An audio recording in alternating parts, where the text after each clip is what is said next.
ada yang lebih wajib daripada hijrah adalah berbakti kepada orang tua. Fa innal hijrata in kanat wajibatan alaihi faqad a'radaha ma huwa aujab minha wa huwa haqqul walidain. Jadi orang yang berbakti kepada kedua orang tua itu mendapat pahala bagaikan pahalanya orang yang berjihad fisabilillah. Wa anhu anin Nabi sallallahu alaihi wasallam, dan juga diriwayatkan oleh sahabat Abdullah bin Amr bin al-As. Wa fi riwayatin lahuma, dalam riwayat yang lain, jaa rajulun, dalam riwayat lain diterangkan ada seseorang datang kepada Nabi, fasta'dzanahu, memohon izin kepada Nabi fil jihadi, untuk ikut berjihad. Faqala, Nabi bertanya, ahayyun walidaka, apakah orang tua kamu masih hidup? Qala na'am, iya masih hidup Nabi. Qala fa fihima fajahid, kembali kepada kedua orang tua, berbaktilah di sana tempat kamu berjihad. Wa anhu anin Nabi sallallahu alaihi wasallam, dan juga dari riwayat sahabat Abdullah bin Amr bin al-As, anna anin Nabi sallallahu alaihi wasallam, dari Nabi sallallahu alaihi wasallam qala wa ala alihi wa sahbihi, Nabi bersabda, ini hadis yang sering saya sampaikan, laisal wasil bil mukafi, tidak disebut orang yang menyambung, tidak disebut orang yang bersilaturahmi yang sempurna. Siapa? Bil mukafi, orang yang membalas kebaikan orang lain. Jadi yang dijanjikan, barang siapa yang menyambung tali persaudaraan pahalanya seperti ini, barang siapa yang menyambung akan diguyur oleh rahmatnya Allah, barang siapa yang menyambung tali persaudaraan, biasanya kalau ada halal bihalal, banyak hadis-hadis disampaikan tentang menyambung tali silaturahmi. Kata Nabi, yang disebut orang yang menyambung silaturahmi yang dapat pahala itu bukan orang yang membalas kebaikan orang lain, bukan. Kenapa? Sebab karena membalas kebaikan orang lain itu merupakan sebuah kewajiban. Saya assalamualaikum, sampean wajib waalaikumsalam. Sampean datang ke rumah saya, ya saya pada saatnya harus datang ke rumah sampean. Ketika saya sakit sampean menjenguk, ya sebaliknya ketika sampean sakit, ya saya jenguk. Ketika sampean ketemu saya mesem, ya harus saya balas dengan mesem. Itu bukan orang yang menyambung. Apa? Ya biasa. Namanya manusia harus seperti itu. Ya, kalau disalami melengos, dimesemi merengut, ya, hewan bukan menungso, dia punya perasaan namanya. Bukan itu orang yang menyambung. Siapa orang yang menyambung? Walakinnal wasila, yang disebut orang yang menyambung. Siapa? Alladzi qata'at rahimuhu, yaitu adalah yang ketika putus ya, tali persaudaraannya, satru, orangnya melengos, disalami tidak jawab, wasalahu, dia menyambung. Dia menyambung. Jadi ketika yang disopo itu melengos, dia tetap nyopo. Ketika dimesemi merengut, dia tetap mesem. Ketika dia tidak mau datang, kita malah yang datang lebih dulu ke sana. Itu baru yang disebut dengan menyambung tali. Karena bahasa menyambung itu pasti ada putus. Oh, berarti kalau saya ada orang baik, saya berbuat baik, itu bukan menyambung. Silaturahmi, tapi bukan silaturahmi yang dijanjikan, yang mendapat pahala yang sedemikian besar. Sampai datang ke rumah saya, bagus pahala, namanya berkunjung pahala. Ada orang sakit sampai jenguk, pahala besar. Tapi yang lebih besar lagi, ketika orang buruk dengan kita, kita baik dengan dia, itu yang bagus.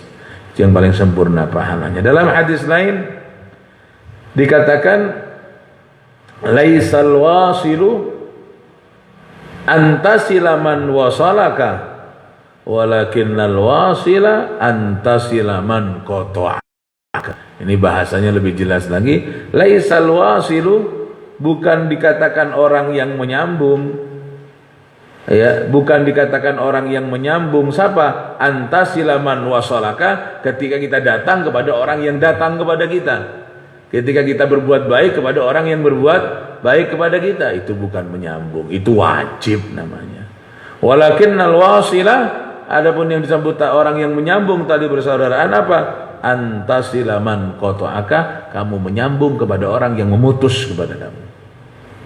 Dan berat ya. Berat.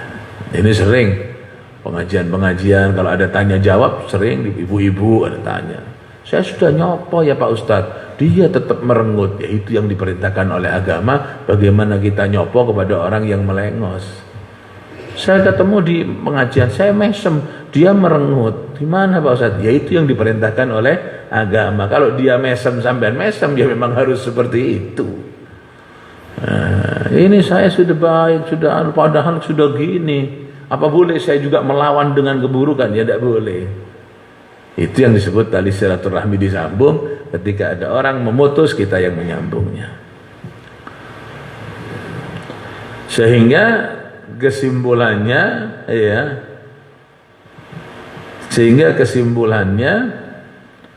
derajatnya orang ini ada 3. Ya, ada yang 3. Pertama, orang yang menyambung. Yang kedua, orang yang membalas, orang yang apa ya? Ya membalas. Yang ketiga, orang yang memutus. Yang paling utama apa? Yang pertama, orang yang menyambung. Siapa orang yang menyambung? Ya, dalam bahasa Arabnya muwasil. Siapa orang al-muwasil? Orang yang menyambung. Ketika orang melengos, kita yang menoleh. Ketika orang tidak salam, kita yang salam. Ketika orang merengut, kita yang mesem. Ketika orang jahat, kita yang berbuat baik. Itu namanya muwasil, tingkat paling utama. Yang kedua, al-mukafi, orang yang membalas, menyamai. Ketika mesem, ya kita mesem. Ketika salam, waalaikumsalam. Kan gitu. Ketika nyopo, kita sopo. Itu namanya mukafi, orang yang membalas kebaikan orang lain. Ini rankingnya ranking 2. Ranking 1 itu orang elek, kita bagus. Ini orang bagus, kita bagus, ya lumayan lah. Yang ketiga, siapa? Al-qati. Siapa qati ini? Yang memutus. Orang salam kita tidak jawab, orang noleh kita melengos, orang mesem kita merengut. Ini yang ketiga paling elek, dan ini yang mendapat laknatnya Allah. Ulaika alladzina la'anahumullah. Ini orang yang mendapat laknatnya Allah. Biasa yang seperti ini diawali dengan kesombongan. Imma tingkat ekonominya dia lebih tinggi, atau pangkatnya dia lebih tinggi, atau posisinya di masyarakat dia lebih tinggi, atau memang wangkot, terus melarat, sombong. Nah, itu yang paling dimusuhi ya. Artinya hal yang memang sangat tidak wajar.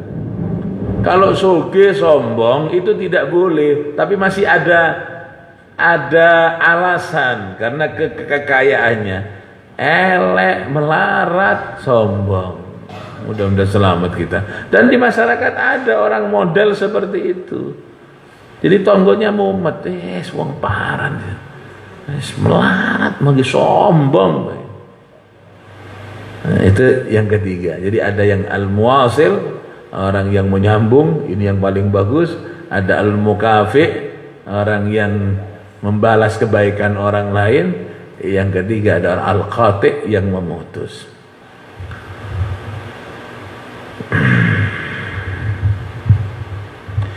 Wa an Aisyah, dalam hadis berikutnya ya, wa an Aisyah qalat qala Rasulullah sallallahu alaihi wasallam ar-rahimu mu'allaqatun bil arsh taqulu man wasalani wasalahu Allah wa man qata'ani qata'ahu Allah, muttafaqun alaih. Ar-rahim, persaudaraan. Rahim, saling mengasihi. Hubungan persaudaraan, hubungan baik, itu tempatnya ada di arsy, ada di atas sana, mu'allaqatun bil arsy. Jadi rasa kasih sayang, rasa menyambung tali persaudaraan, kita bertemu merasa ini sifat-sifat seperti itu ada di arsy, mu'allaqatun bil arsy, ada di arsy. Ada juga yang mengatakan yang di arsy itu malaikat yang bagian mengurus tentang hubungan persaudaraan, itu ada di arsy. Yang setiap detik, setiap waktu dia mengatakan, ya Allah, barang siapa yang menyambung aku, berarti menyambung tali silaturahmi, wasalahullah, maka akan disambung oleh Allah. Wa man qata'ani qata'ahullah, barang siapa yang memutus aku, maka juga akan diputus oleh Allah. Jadi di arsy itu tiap hari ada ucapan terus berulang, barang siapa yang menyambung tali persaudaraan akan disambung oleh Allah, barang siapa yang memutus tali persaudaraan akan diputus oleh Allah. Kenapa? Sebab karena manusia ini ketika dia tidak mau menyambung tali persaudaraan, memilah-milah dalam bersaudara, kalau sama sugihnya diaku dulur walaupun bukan dulur. Kan banyak orang seperti itu. Kaya, dia kaya. Ketika ada acara, siapa yang diundang? Ya sesama kayanya. Atau diadakan acara untuk bagian melarat-melarat nanti sore-sorenya. Nah, itu sudah banyak sudah seperti itu kan. Iya. Bagian yang kere-kere, yang naik sepeda motor, yang dandanannya itu kere, dia malu dikumpulkan sama teman-temannya yang kaya-kaya, walaupun itu dulurnya. Akhirnya acaranya dilainkan sore, diundang sore ba'dal asar, bagian yang elek-elek. Nanti ba'dal maghrib bagian yang mewah-mewah. Walaupun yang elek itu dulurnya, sore tetap. Nah, itu yang akan dilaknat oleh Allah Subhanahu wa taala. Iki diundang bengi, ngotor-ngotor, yang mangan nganggo tangan. Yang wesuh. Ya, padahal tidak akan seperti itu, hanya karena dia memandang orang lain lebih remeh, lebih rendah daripada dirinya. Itu merupakan kesombongan. Dan banyak seperti itu. Sama-sama sugihnya walaupun bukan dulur ya dulur. Begitu juga alim ya, berilmu, ustadz, kiai ya, kalau sesama kiainya kata bukan dulur dianggap dulur, itu masih ada keluarga. Dari mana Pak Yai? Dari Nabi Adam. Tapi ketika saudaranya tapi kedudukan keilmuannya tidak sama dengan dirinya, walaupun dulur ya itu katanya saudara sampean. Iya jauh Habib, jauh. Begitulah manusia. Nih begitulah manusia. Sehingga selalu didengung-dengungkan di arsy itu, barang siapa yang menyambung tali persaudaraan akan disambung oleh Allah, barang siapa yang memutus tali persaudaraan akan diputus oleh Allah. Memandang manusia karena pangkatnya, memandang manusia karena kekayaannya, kedudukan, kejabatannya, sehingga ketika sama dia menyambut dengan ramah. Kan ya, ketika kedudukannya sama, ramah nyambutnya, peluk-pelukan. Tapi ketika kedudukannya di bawahnya, mama mau ketemu. Larang turu, kok tangi turu bain. Hakada manusia. Itu harus dihilangkan. Ketika orang seperti itu akan diputus oleh Allah. Apanya yang diputus? Akan diputus dari rahmatnya Allah. Akan diputus dari rahmatnya Allah. Wa an ummil mu'minin Maimunah bintil Harith radhiyallahu anha annaha a'taqat walidatan wa lam tasta'dhinin nabiyya sallallahu alaihi wasallam. Dari ummil mu'minin, istri Nabi. Istri Nabi itu ummil mu'minin. Ummil mu'minin artinya ibunya orang mukmin, ibunya orang Islam sedunia. Itu ummul mukminin. Siapa mereka? Istri-istri Nabi. Aisyatun wa Hafsatun wa ummahatun mardiyah. Mereka istri-istri Nabi adalah ibu-ibunya orang mukmin. Sampai sekarang kan bahasa itu tetap dipakai. Ketika presiden membawa istri namanya ibu negara. Kan ya? Kunjungan Bapak Presiden bersama ibu negara. Kenapa? Karena bapaknya pemimpin orang senegara, berarti ibunya adalah ibunya orang senegara. Ibu negara. Istrinya Nabi siapa? Karena Nabi itu pemimpinnya orang mukminin, berarti istrinya adalah ummul mukminin. Ibu daripada orang mukmin. Namanya siapa? Maimunah bintul Harith al-Hilaliyah. Al-Hilaliyah. Namanya Maimunah binti Al-Harith al-Hilaliyah radhiyallahu taala anha. Annaha a'taqat walidatan. Suatu waktu Ibunda Maimunah ini istri Nabi memerdekakan budak perempuan, memerdekakan budak perempuan. Walam tasta'dzin an-nabiyya sallallahu alaihi wasallam, beliau tidak izin kepada Nabi karena yang budaknya milik pribadi beliau. Kalau uangnya suami ya harus seizin suami. Ini ndak, budak milik pribadinya Ibunda Maimunah dimerdekakan.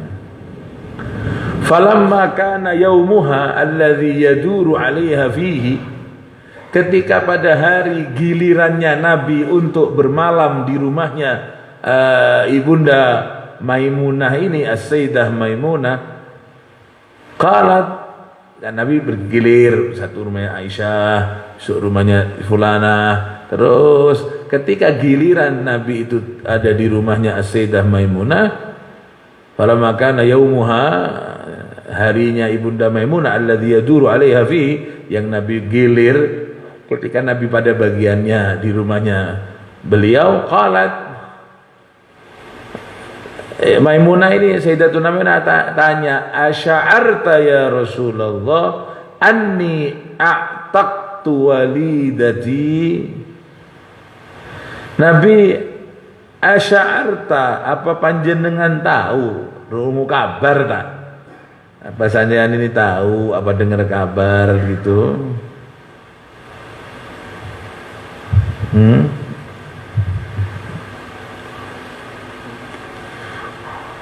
Asy'arta. Asy'arta. Ai a'alimta. Apakah panjenengan tahu wahai Nabi, saya ini a'taqtu, memerdekakan walidati, budak perempuan saya. Ngabari, jangan dengar kabar tan Nabi, saya habis memerdekakan budak saya. Nabi tanya, aw fa'alti? Kata Nabi, oh iya, sudah dimerdekakan. Nah, sudah Nabi. Oh, qala ama innaki law a'taitiha akhwalaki kana a'zama li ajriki. Kata Nabi, oh sudah dimerdekakan itu, sudah. Qala Nabi, ama annaki, sesungguhnya engkau wahai Maimunah, law a'taitiha, andai kata budak kau berikan, siapa? Akhwalaki, saudara-saudara dari ibu kamu, lakana a'zama li ajrik, pahalanya lebih besar. Memerdekakan budak itu kan besar pahalanya, memerdekakan budak itu besar pahalanya, sehingga ketika dalam hadis sering disampaikan, barang siapa yang begini pahalanya bagaikan orang yang memerdekakan budak. Barang siapa yang ibadah membaca ini sekian kali, pahalanya bagaikan orang yang memerdekakan budak. Karena membebaskan orang dari belenggu perbudakan itu pahala besar. Tapi dalam kasus ini Sayyidah Maimunah memerdekakan budak, kan pahala besar. Kan gitu, pahala besar. Tapi Nabi tanya, sudah kau merdeka? Sudah. Oh, ya kasep. Coba kau kasihkan, tidak dimerdekakan, kau kasihkan itu paman kamu itu, lebih banyak pahalanya. Nah, berarti dalam hal tertentu membantu atau memberi kepada orang-orang yang masih ada hubungan kekerabatan dengan kita, pahalanya lebih besar daripada memerdekakan budak. Memerdekakan budak lebih besar pahalanya. Sudah dimerdekakan, sudah oleh Sayyidatuna Maimunah, tapi Nabi mengatakan, coba kasihkan itu paman kamu itu, lebih besar pahalanya. Berarti memberi kepada kerabat itu pahalanya lebih besar dalam satu waktu daripada memerdekakan budak. Karena di sini diceritakan bahwa paman ya daripada keluarga daripada Sayyidatul Maimunah ini ada memang yang sangat membutuhkan. Dia kerjanya berat, jadi butuh budak untuk membantu. Itu yang dituju Nabi. Coba kasihkan itu kan lebih bagus daripada kau merdekakan. Hadis ini menunjukkan bahwa orang yang membantu seseorang itu bagus, tapi membantu keluarga lebih bagus. Sebelum kita memberikan sesuatu kepada orang, kita lihat keluarga kita ada ndak yang berhak untuk menerima. Ketika ada yang sama-sama berhak, lain kalau orang lain itu lebih melarat ya. Sama-sama berhak. Ada keluarga, ada yang bukan keluarga. Kasihkan yang keluarga, dahulukan. Apa sebab? Karena nanti ada mendapat dua pahala, pahala sedekah dan pahala silaturahmi. Ketika diberikan kepada orang luar, dapat pahala sedekah, tapi tidak dapat pahala menyambung tali persaudaraan. Kadang-kadang orang itu lebih senang ngasih orang lain daripada ngasih saudaranya. Karena apa? Karena kalau ngasih orang lain itu pujiannya lebih besar. Apa ngasih? Kalau ngasih saudara kan sepi kan. Nah. Disabdakan oleh Rasulullah sallallahu alaihi wasallam, as-shadaqatu 'alal masakini shadaqatun wa 'ala dzirrahimi shadaqatun wasilatun. As-shadaqatu bersedekah alal masakin kepada orang miskin, shadaqatun ya sedekah, pahala sedekah. Ngasih uang, ngasih sesuatu sama orang miskin sedekah. Tapi wa ala dzirrahimi bersedekah kepada orang yang ada hubungan saudara, sedekah kepada kakang, kepada kakak, kepada adik, kepada paman, kepada keponakan, kepada bibi dan seterusnya, itu pahalanya dua. Apa? Shadaqatun wasilatun. Dapat pahala sedekah dan pahala mempererat kekeluargaan. Karena keluarga ini kecemburuannya lebih tinggi. Ketika orang ngasih orang lain, keluarganya cemburu.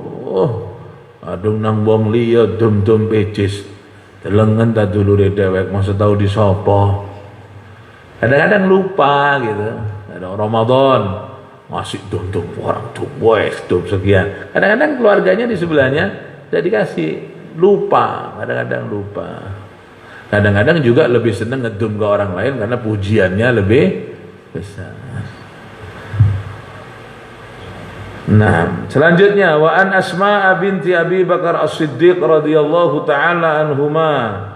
Hadis berikutnya diriwayatkan oleh seorang sahabat wanita yaitu Sayyidatuna Asma putri Sayyidina Abu Bakar As-Siddiq radhiyallahu taala anhuma. Jadi Siti Asma ini putri Sayyidina Abu Bakar. Berarti dulurnya Siti Aisyah. Aisyah putri siapa? Putri Sayyidina Aisyah binti Abu Bakar. Asma binti Abu Bakar, hanya ibunya lain.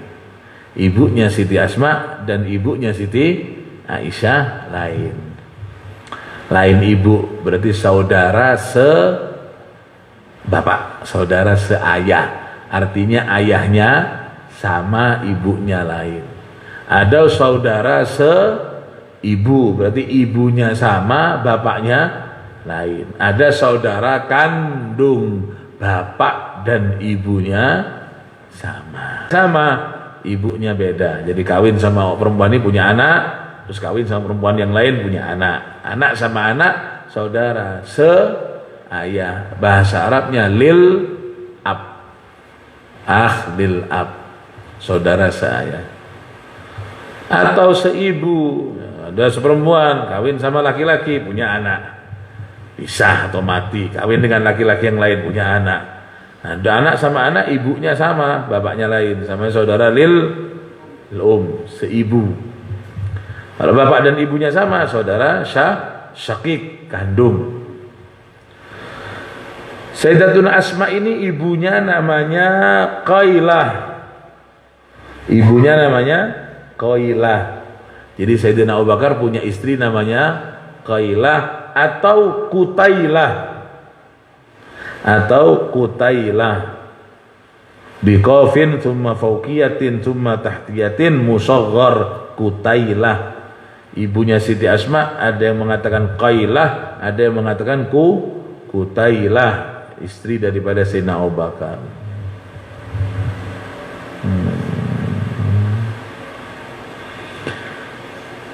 Wa kanat Asma asanna min Aisyah, lebih sepuh, lebih tua daripada Siti Aisyah.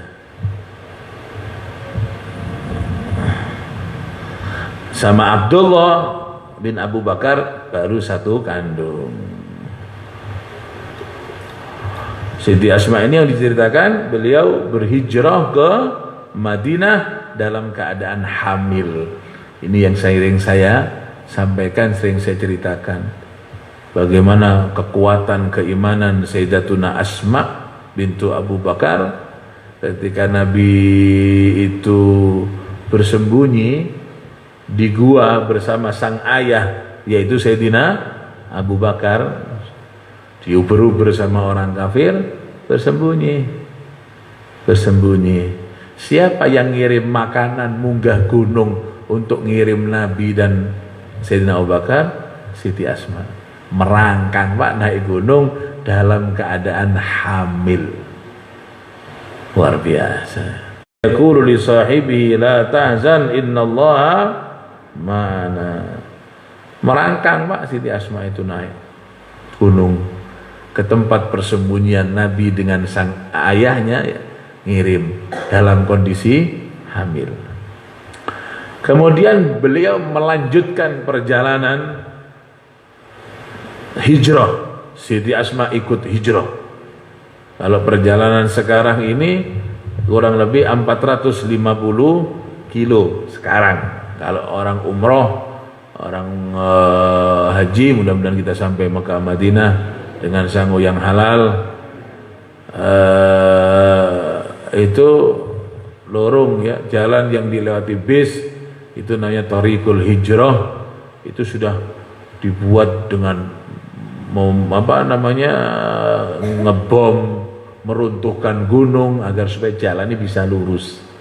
Tapi ketika yang dijalani Nabi dulu tidak lurus kayak bisa sekarang, munggah gunung, turun, muter, naik lagi, mungkin bisa 2 kali lipat jaraknya. Sekarang sudah 450 kilo dengan Thariqul Hijrah, jalan yang dilewati bis. Bagaimana ketika zaman Nabi? Sayyidatuna Asma dalam kondisi hamil ikut hijrah. Gimana kekuatan keimanan?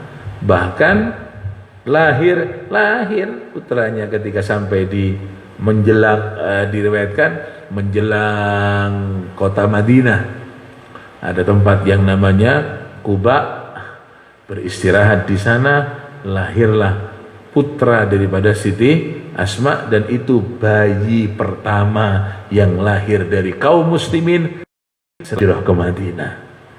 Bayi pertama yang lahir di kalangan orang muslim setelah pindah ke Madinah. Pindah pertama lahir dari golongan muslim, putra daripada Sayyidatuna Asma yang bernama Abdullah.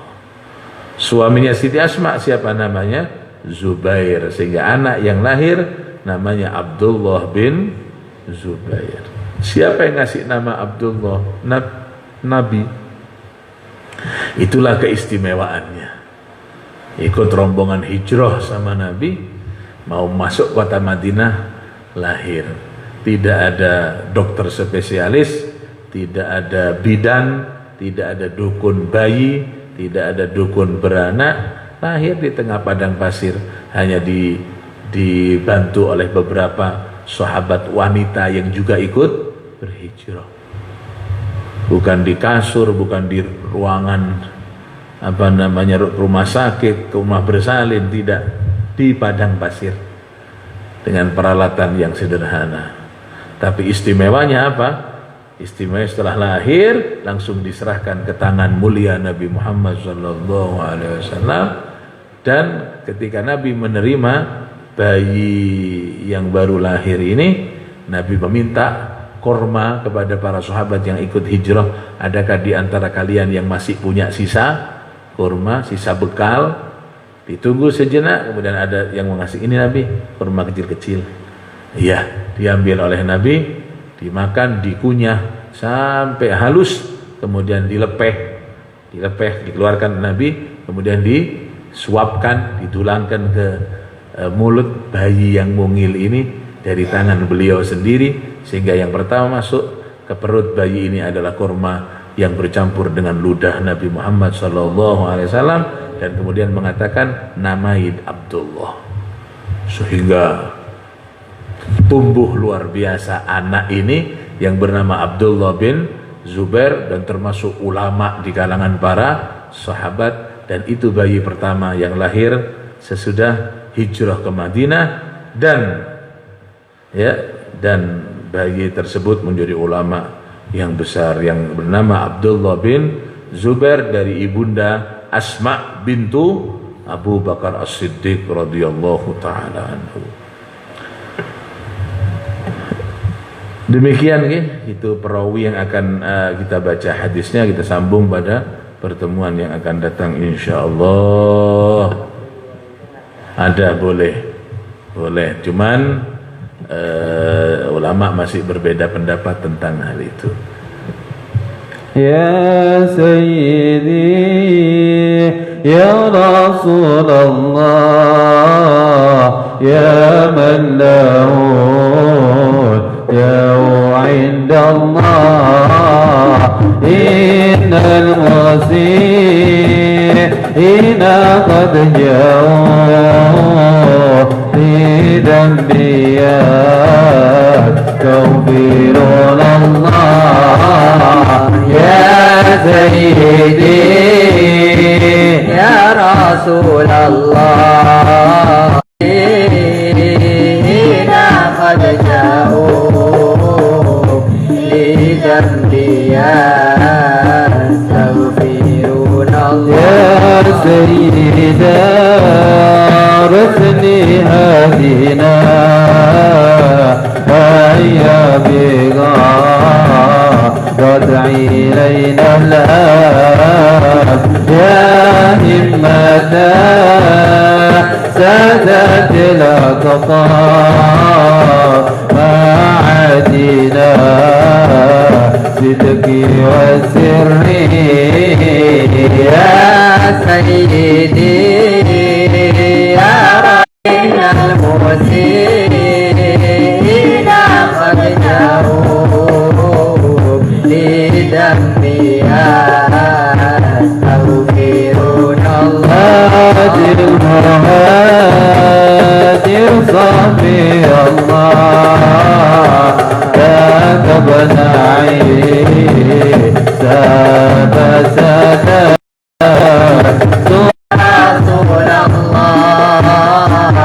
يا من له جاه عند الله إن المسيئين قد جاءوا بذنبها يستغفرون الله ثم الهدي هدي الآلات صطفنا طريق العادات السيدات كامل الأوهام العذرون مطهر القدر يا سيدي